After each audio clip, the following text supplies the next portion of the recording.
Hi there, my name is Jo and I'm the proud owner of Retro Graphics, your one and only choice for all your graphic design, print and wrap needs in Alberta. Today I'm going to talk about the importance of trade show marketing. Not only is participating in trade shows a great way to get people to find and or recognize your company, it's also a great way to sell to a lot of people in a single weekend.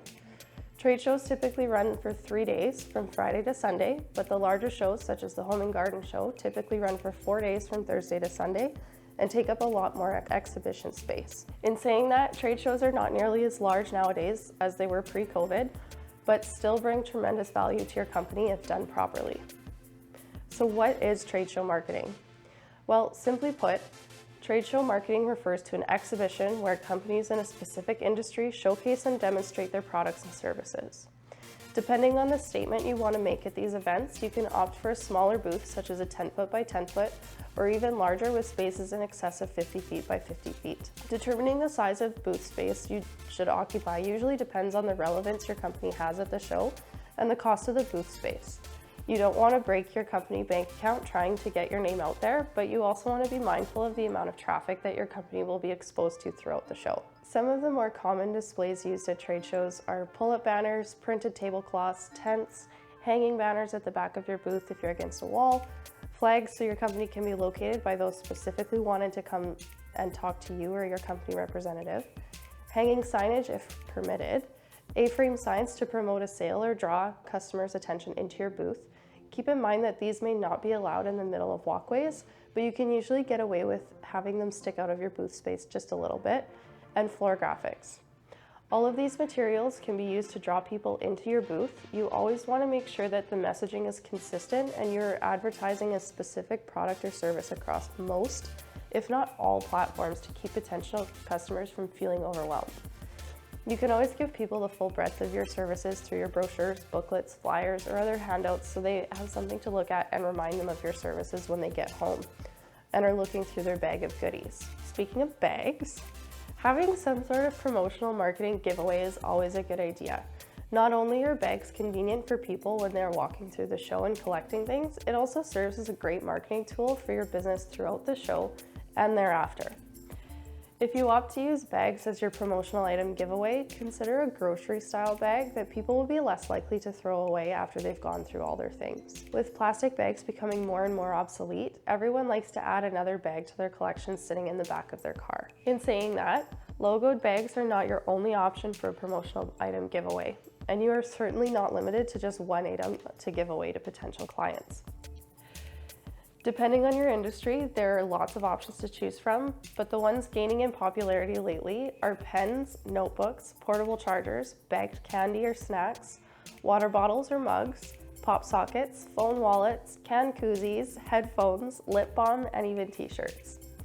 All of which are great options. It's just a matter of deciding which item best suits your business and what is the easiest thing to bring lots of and give away. If you opt for a smaller booth like a 10 by 10, I wouldn't suggest giving away water bottles for one main reason. Where are you going to put all of them? In this case, I would suggest something smaller like lip balm, pens, or notebooks.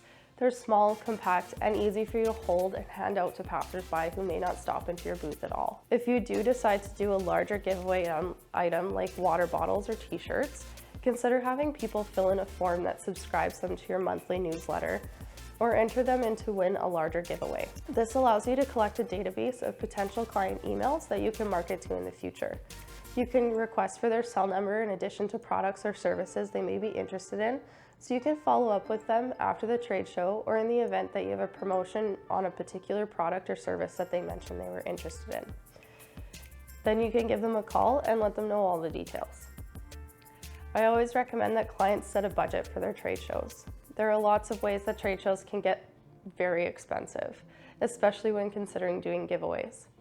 Sure, in a dream world, you're able to give potential clients every single giveaway imaginable, so they will always remember you. But these costs can rack up quickly if you're not careful. There are a ton of things that go into planning for a trade show, and without proper planning, you will notice that things get forgotten, like all your important marketing materials. Each year, you should select shows that support your marketing strategy for the year. And if you've never done a trade show, start with shows that complement your industry. If you're a home renovator, I wouldn't start with an automotive-based show. Find which shows work best and don't break the bank, and give them a try for your first year. Some may work very well and some may not, and that's okay. It will just help with your planning for the following year. Determine the size of booth you want at each space and reserve these spots well in advance so you're not paying any last-minute fees. About 4 to 6 months out, you're going to want to develop a sales plan for each specific trade show. What promotions or giveaways will you be running? What sort of marketing materials do you need to get your message out there? What marketing materials do you already have that you can use at each show? Do you need to order any extras? Don't leave your printed marketing materials to the last minute. Not only will it cause you unnecessary stress, you also don't want them to not be ready on time. And don't forget about your social media. Once the trade show is announced and exhibitors start reserving their spaces, there's usually a website where you can go and have a look at everybody else that has signed up.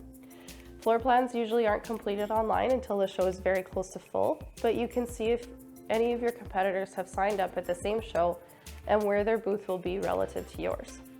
Trade show managers usually put similar businesses in different spots, but if the booth beside you is the only spot left for your competitor, they'll get it booked in. Post to your social media channels that you will be participating in X trade show at booth number blank, about a month away from the show. Include minimal details about your giveaway until showtime is closer. This will give people a chance to get in on it in advance. Maybe you throw in extra entries for likes, tags, or follows, or you keep it closed to trade show attendees only, and those who can attend have a fear of missing out on the trade show, but more importantly, your giveaway. Now, if you're traveling out of town for a trade show, don't forget to make travel arrangements for yourself and your team. If you plan to drive your truck and trailer there, make sure there's lots of room to park your trailer at the hotel, as well as at the expo center. If you are flying, make sure to send all your promo items and marketing materials to the expo center 1 to 2 weeks prior to the show. They will usually tell you once you can start sending things, and once received, they will usually place it in the booth spot you have reserved. Sometimes you have to go to the show office and pick it all up. All shows are different. The most important step, plan out your booth. Don't be the guy or gal that shows up to the show and rearranges their booth throughout the entirety of the show and misses a bunch of opportunities to chat with prospective clients. I've seen this far too often where people aren't ready to engage because they're too busy rearranging the brochures on their tables. Don't sweat the small stuff. I know you're gonna want it to be perfect, but at the end of the day, clients aren't going to remember how your brochures were laid out. They're gonna remember how you made them feel when they walked into your booth. Now, I'm not saying that if your booth looks like a garbage can exploded to just leave it.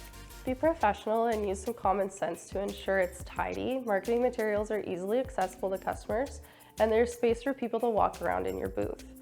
Don't be like some exhibitors who sit behind a table on their phone. Way to make yourself extremely unapproachable. What a waste of time and money. A 10 by 10 booth is not a ton of space, but maximize it by trying to get a corner spot so 2 sides are open. Push your tables back to the walls or curtains and stand just outside the booth to allow customers to come in. If you plan on selling anything at a trade show, ensure you have a credit card processing machine that you can take with you. Also, make sure you have electricity coming to your booth so you don't have to worry about somewhere to plug your machine into.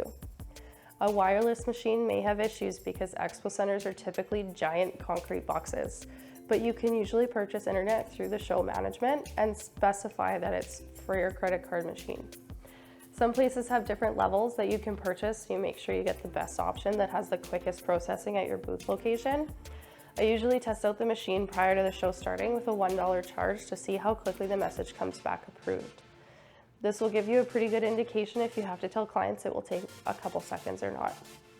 And finally, after the show is all said and done and your feet are so sore from standing on the concrete floor, make sure you book yourself a massage, then follow up on those leads you collected. If you know of anyone planning or attending a trade show, or someone that's been on the fence about trade shows, and if they would be a good idea for their business, please direct them to this video or have them get in touch with me to have a chat.